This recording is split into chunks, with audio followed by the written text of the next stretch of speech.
লোকসংস্কৃতি নিয়ে ভাবনার উৎস এবং বলা যেতে পারে যে আমরা মাটির সঙ্গে সংযুক্ত আছে যে সমস্ত চিন্তা ভাবনা চেতনা এবং মাটির গান এবং মাটির সঙ্গে মিশে আছে আমাদের জীবনচর্যা, আমাদের চলন এবং বলন, আমাদের ভাবনা এবং যুগ যুগান্ত ধরে আমাদের সংস্কৃতির সঙ্গে একটা মাটির নিবিড় সম্পর্ক রয়েছে। সে মাটির নিবিড় সম্পর্কের মধ্য দিয়ে আমাদের যে লোকায়ত সংস্কৃতি, লোকগান, লোকসঙ্গীত, লোকশিল্প সব কিছুই মাটির সঙ্গেই জড়িয়ে, মাটির সঙ্গে তার হৃদয়ের সম্পর্ক এবং মাটির, সেই জন্য মাটির গান বা মাটির স্পন্দন আমরা অনুভব করি আমাদের সৃষ্টির মধ্যে। সৃষ্টি বৈচিত্র্যের মধ্যে আমরা দেখি লোকায়ত দর্শনের, লোক সংস্কৃতির বিভিন্ন শাখা বিভিন্নভাবে প্রকাশিত হয়েছে, যার সঙ্গে প্রকৃতির একটা নিবিড় সম্পর্ক রয়েছে, মাটির সঙ্গে নিবিড় সম্পর্ক রয়েছে এবং মাটি আমাদের জীবনের সব কিছু জীবন অতিবাহিত করতে গেলে এবং সম্পূর্ণ জীবনধারার সঙ্গে জড়ে আছে মাটির সঙ্গে স্পন্দন আমরা অনুভব করি হৃদয়ের প্রতি মুহূর্তে আমাদের চলার ক্ষেত্রে। অতীত এবং ভবিষ্যতের যে যোগসূত্র, সেটাও মাটির সংস্কৃতির মধ্যে দিয়ে আমরা সেই উত্তরণের পথ সেখানে খুঁজে পাই।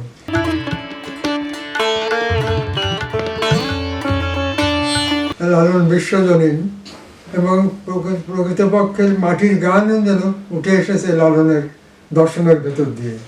এবং আমরা যদি দেখি আমার শৈশব বা আমার যে পরিচিত যে পৃথিবীর যে বিবর্তন যে ঘটছে, প্রতি মুহূর্তে পরিবর্তন আসছে এবং পরিবর্তনের সঙ্গে সঙ্গে একটা নতুন করে সে সময়ের সঙ্গে সে তাল মিলিয়ে চলছে। এই যে চলবার বা তার পদ্ধতি, যে পথ হিসেবে তার উত্তরণ ঘটছে, এগিয়ে চলছে, বিবর্তনের ধারায় পরিবর্তিত হচ্ছে মানুষের চিন্তা ভাবনা এবং সঙ্গীতের লোকায়ত সংস্কৃতির পরিবর্তন ঘটছে যুগের সঙ্গে এবং তার মূল্যায়নের প্রয়োজন রয়েছে, যার মধ্যে বিবর্তনের ধারার সঙ্গে সঙ্গে যেমন সমাজের পরিবর্তন ঘটছে, মানুষের চিন্তা ভাবনার পরিবর্তন ঘটছে, তেমনি লোক সংস্কৃতির ভাবনারও একটা পরপর পরিবর্তিত হয়ে চলেছে। এই যে সময়ের তালের সঙ্গে সঙ্গে এগিয়ে চলেছে। যে সমস্ত মাটির সঙ্গে, যেমন এই সময় চৈত্র এবং বৈশাখে গোটা বাংলায় দেখা যায় যে লোক সংস্কৃতির বিভিন্ন ধারা, আমরা পুতুল নাচকে এই সময় দেখি, গাজনের নাচ দেখি এবং বিভিন্ন ঋতু পরিবর্তনের সঙ্গে সঙ্গে মাটির সঙ্গে প্রকৃতির সঙ্গে যেগুলো যুক্ত রয়েছে, সেখানে গাজির গান আসছে, ভাটিয়ালি আসছে এবং এই সময় চড়ক এবং গাজনের মধ্য দিয়ে পালিত হচ্ছে। লালনের গান অর্থাৎ বাউল গান, সেটা সমস্ত জায়গায় ছড়িয়ে পড়ছে। পুরনো যে ধারা ছিল আখড়া কেন্দ্রিক, অর্থাৎ সাধুগোষ্ঠ হতো, সাধুরা এক জায়গায় বসে তারা দেহতত্ত্বের গান তারা পরিবেশন করত। মাটির গান, দেহতত্ত্বের গানের মাটির স্পর্শের অনুভবের জায়গা, তাদের আত্মিক একটা মিলনের জায়গা, যেটার মধ্যে দিয়ে তারা পরিবেশন করত। সাধুরা এক জায়গায় সমবেত হয়ে সাধুগোষ্ঠ হতো, সেখানে সেটি কিছুটা আখড়া কেন্দ্রিক। কিন্তু লালনের পরবর্তীতে সেটা পরিবর্তন হয়ে গেল। সে পরিবর্তনের মধ্য দিয়ে লালনের বাউল গান হিসাবে সেটা ছড়িয়ে পড়লো লালন এবং হাসন।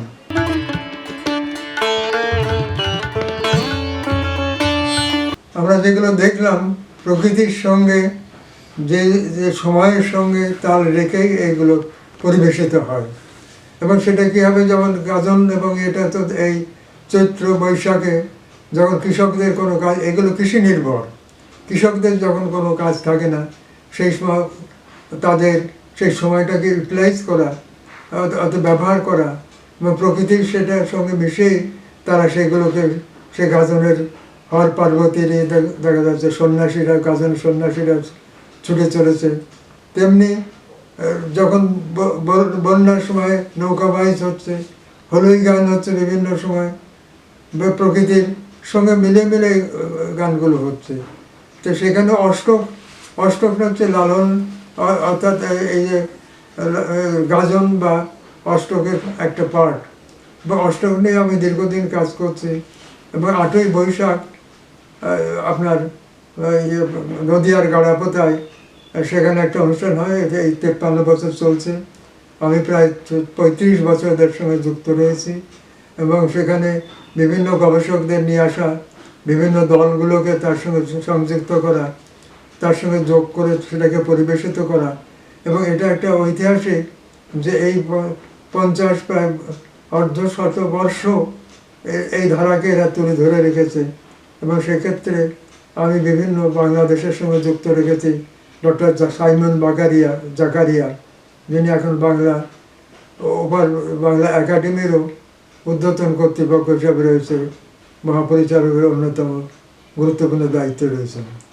এবং তারও গবেষণামূলক কাজ আছে। তিনিও 2বার আমি ওনাকে নিয়ে এসেছি এবং সেটাকেই করেছেন। এছাড়া প্রতি বছর 5টা থেকে 6টা দল এটা অংশগ্রহণ করে।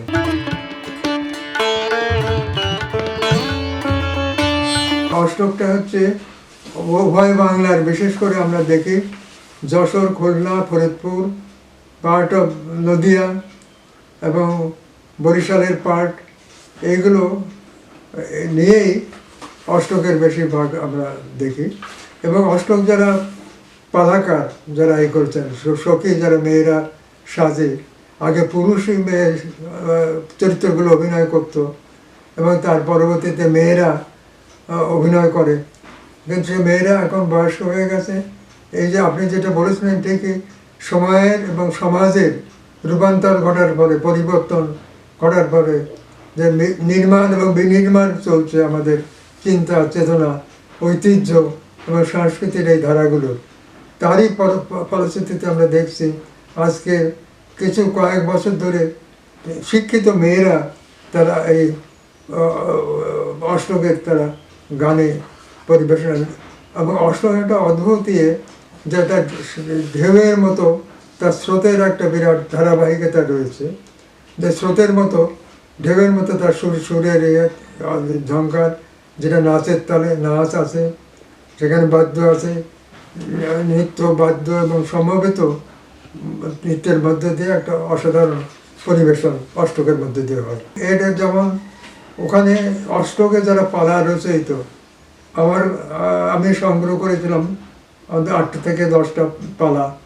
এবং এটার পরে মোহিত রায়, এবার বাংলার অর্থাৎ নদিয়ার, তিনি রাঢ়বঙ্গের নদিয়া মুর্শিদাবাদের যে অষ্টক প্রচলিত, তারপরে বেশিরভাগই করে তিনি অষ্টক বলে একটা বই বের করেছিলেন, যেখানে আমারও পালা উনি নিয়েছিলেন, আমার লেখাও ওখানে রয়েছে, এবং আমাকে দিয়েই ওটা আনুষ্ঠানিক প্রকাশ করেছিলেন। এটা যে রাঢ়বাংলার।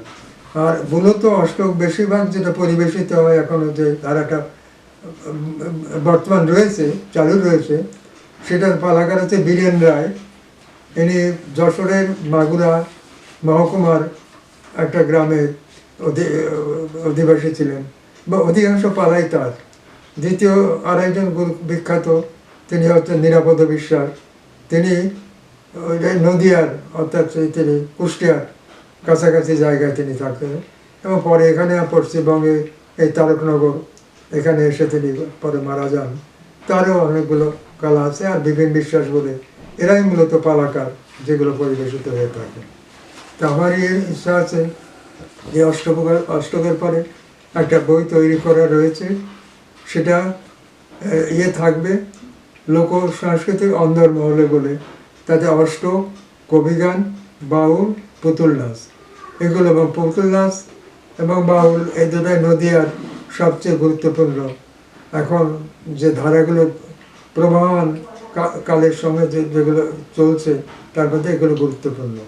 এবং তার মধ্যে লালনের বিষয়টা এসছে, আমি সেটা আলোচনা করেই বাউল এবং এটা পরে বলবো। লালন, যেটা আপনি বলেছেন, যে ঠিকই লালন সেই সংস্কৃতির অন্যতম প্রধান নিয়ে, যার দর্শনকে রবীন্দ্রনাথ নিজেই বিশ্বের দরবারে পৌঁছে দিয়েছিলেন, এবং তার পরিচিতি সমগ্র বিশ্বে যেমন ছড়ে পড়েছিল। লালনের সঙ্গে তিনি হাসন রাজাকেও তুলেছিলেন, দুজনকে লোকায়ত ভাবনাকে চিন্তাকে তিনি পৌঁছে দিয়েছিলেন।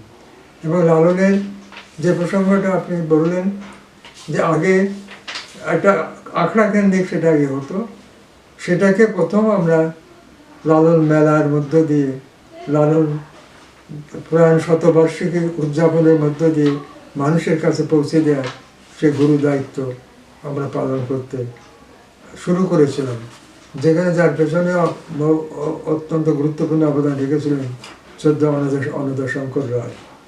এবং আমরা যখন তার প্রয়াণ শতবর্ষ শুরু হতে চলেছে, সেই সময়ে একটা অনুষ্ঠানের আমরা আয়োজন করি 18ই মার্চ, যেটা নদিয়ার ভীমপুরের একটা এলাকায় সেটা শুরু করা হয়। সেখান থেকে আমরা লালনের নতুন করে তার পরিচিতিকে পৌঁছে দেওয়ার দায়িত্ব করবার চিন্তা ভাবনাটা শুরু করা হয়।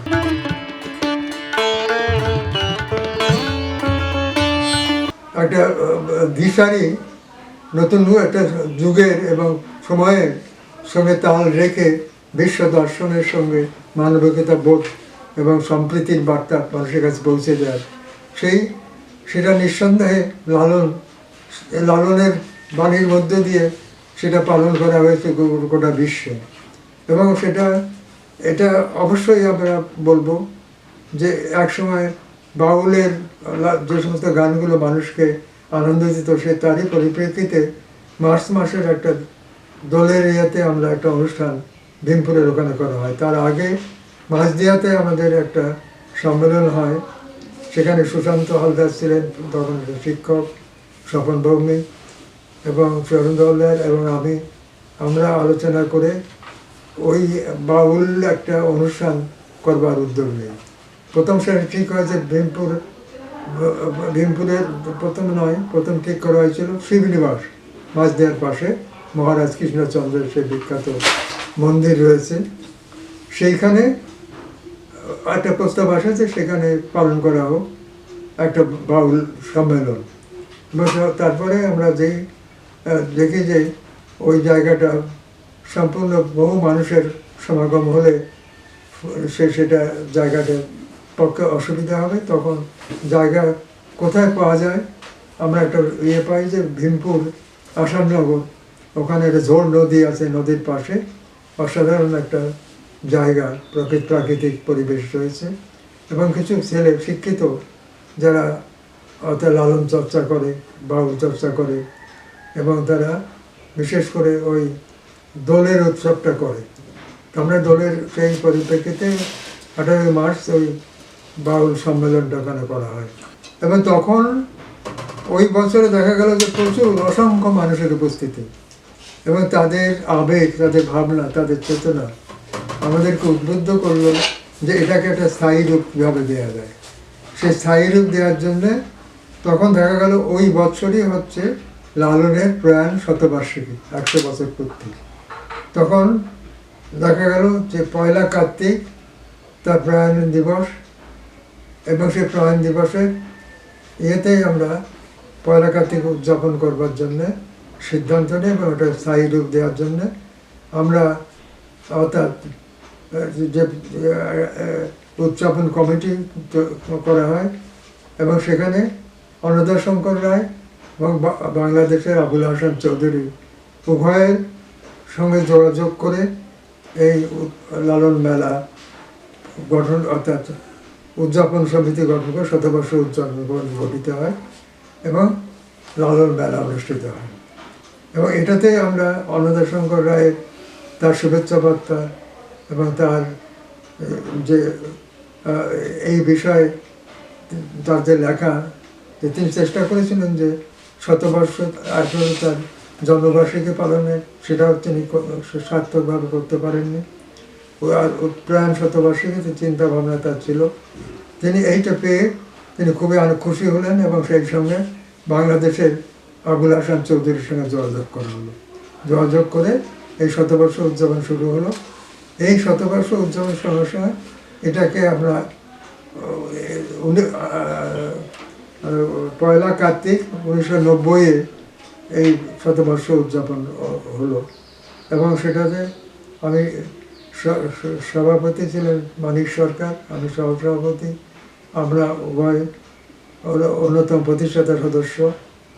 এবং এইখান থেকে হলো যে লালন মেলা, এই মেলাটাকে যেটা আপনি বলেছিলেন সেটাই, যেটা মানুষের কাছে পৌঁছে দেওয়া, শুধু আখড়া কেন্দ্রিক নয়, এটা মানুষের কাছে পৌঁছে দিতে গেলে যে মেলার রূপ দিতে হবে এবং মানুষের সকলের সম্মিলিত সাম্প্রদায়িক সম্প্রীতি, মানবতাবাদ এবং উভয়বঙ্গের সম্মেলনের মাধ্যমে, সম্প্রীতির মাধ্যমে আমরা যোগাযোগ করতে শুরু করি এবং তার থেকে লালন মেলা শুরু হয়।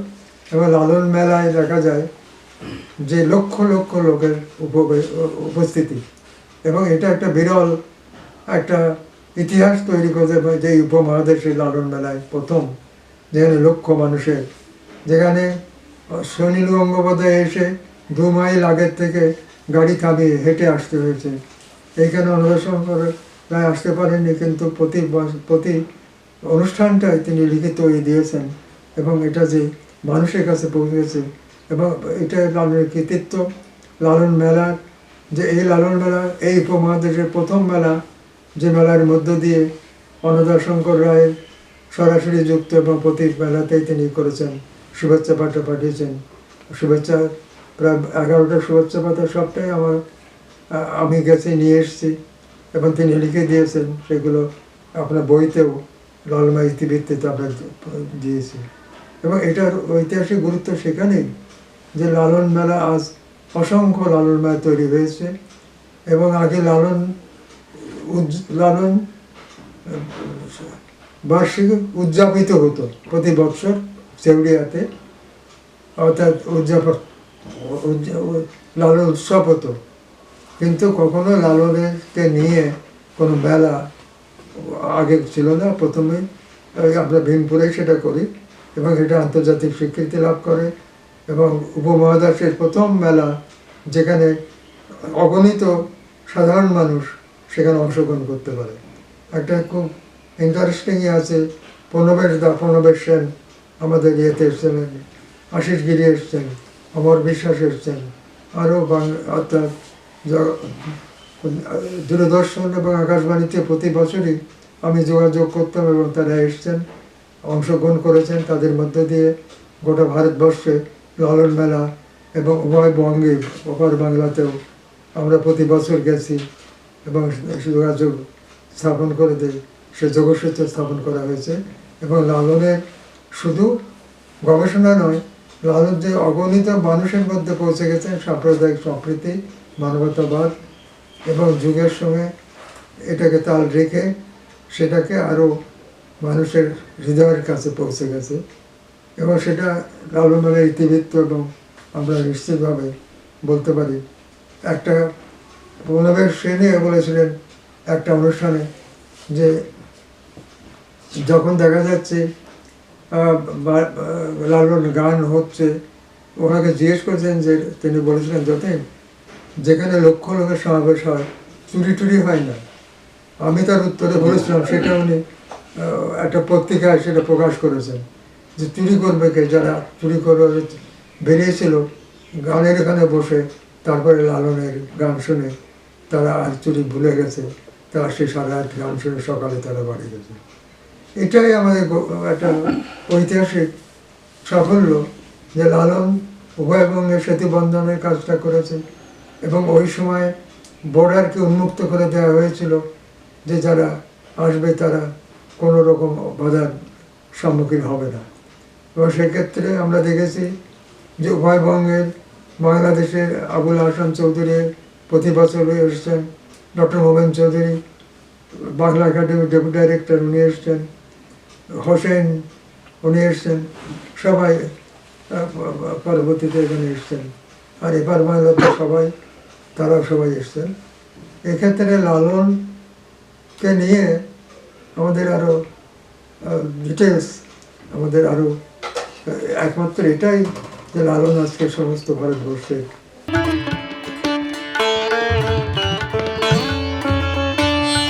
নিম্নবর্গের, আমরা যেটাকে বলতে পারি সাবঅর্ডিনেটেড স্টাডিজ এখন চলছে সারা বিশ্বব্যাপী, তো নিম্নবর্গের যে যারা নিপীড়িত, যারা বঞ্চিত, যারা বিভিন্ন সময় জাতপাতের জাতাকলে যারা পড়েছিলেন, তাদেরকে মানুষের কাছে পৌঁছে দেওয়া, তাদের দাবি দেওয়া, তাদের ভাবনা, তাদের দর্শন, তাদের সংস্কৃতি, এগুলো তুলে ধরার দায়বদ্ধতা দলিত আন্দোলনের মধ্য দিয়ে প্রকাশিত হয়েছে। তারাই এগিয়ে এসছেন এবং সেক্ষেত্রে আমরা B.R. আম্বেদকরকে আমরা যখন পাই, পরবর্তীতে দেখা গেছে কাঞ্চিরাম তিনি এসছেন, তিনি সূত্র ধরে কাজ করেছেন।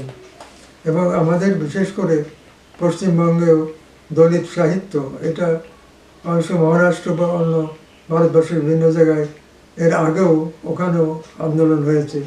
আমাদের ভারতীয় ইয়েতে আমরা দেখি যে দলিত বা নিম্নবর্গের মধ্য থেকেই আমরা এই ধরনের দলিত আন্দোলনের একটা সূত্র আমরা খুঁজে পাই এবং সেখানে আমরা বিভিন্ন সময়ে মাটির সঙ্গে যুক্ত যে সমস্ত দলিত শ্রেণী, তাদের ভাবনাটা জ্যোতিরাও ফুলে বা এইরকম যারা কাজ করেছেন তাদেরকে তো অনুসরণ করা হয়, B.R. আম্বেদকর, এদিকে যোগেন মণ্ডল, এবং এরাও তাদের একটা প্রতিবাদী কণ্ঠস্বরটা সমাজের উত্তরণের বা জাগরণের ক্ষেত্রে, তাদের চেতনা বিকাশের ক্ষেত্রে গুরুত্বপূর্ণ ভূমিকা নিয়েছে।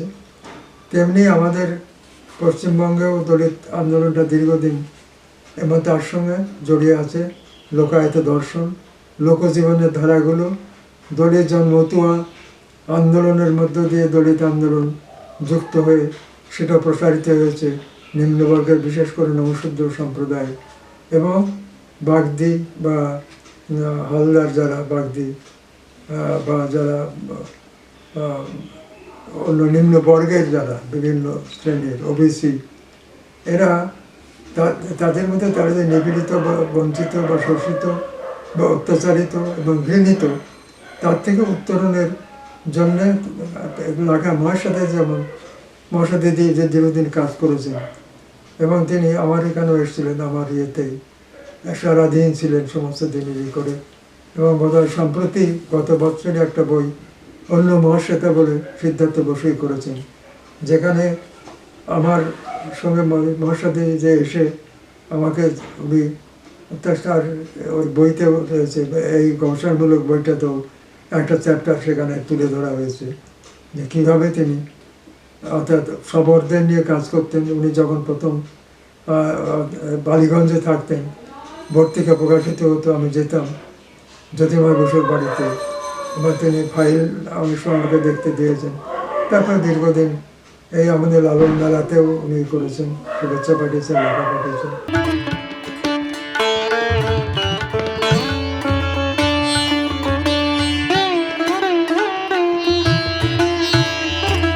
নমস্কার, দাদু আমাদের গর্ব। ওনার বিষয়ে দু একটা কথা বলছি আমি। আমরা যাই করি ওনার বিষয়ে আমরা সবসময় শুনে, উনি আমাদের গার্জিয়ান, সবসময় আমার কাছে শুনে আমরা কাজ করি। উনি যেসব বিষয়ে রিসার্চ করেন, যেসব লোকগীতি, বিভিন্ন রকম বই, কবিতা, লালন, এসব নিয়ে এপার বাংলা ওপার বাংলা যেসব রিসার্চ করেন, ওনার ফ্যামিলিতে জন্মগ্রহণ করে আমি নিজেকে গর্ববোধ করি। উনি আমার দাদু যেসব সমাজের জন্য যেসব দায়বদ্ধতা, সামাজিক কাজ, যে সমস্ত অষ্টক গান, লালন বা বিজয় সরকারের যেসব কাজ রিসার্চ করছেন, এপার বাংলা ওপার বাংলা, বিভিন্ন রকম সামাজিক কাজ, লোকের প্রতি দায়বদ্ধতা ওনার অনেক থাকেন। আমরা দেখি সবসময় লোকজন আসে আমার কাছে, তো আমাদের নিজের গর্ব হয়, মানে যতীন রায় আমার দাদু হয়, নিজের গর্ববোধ করি।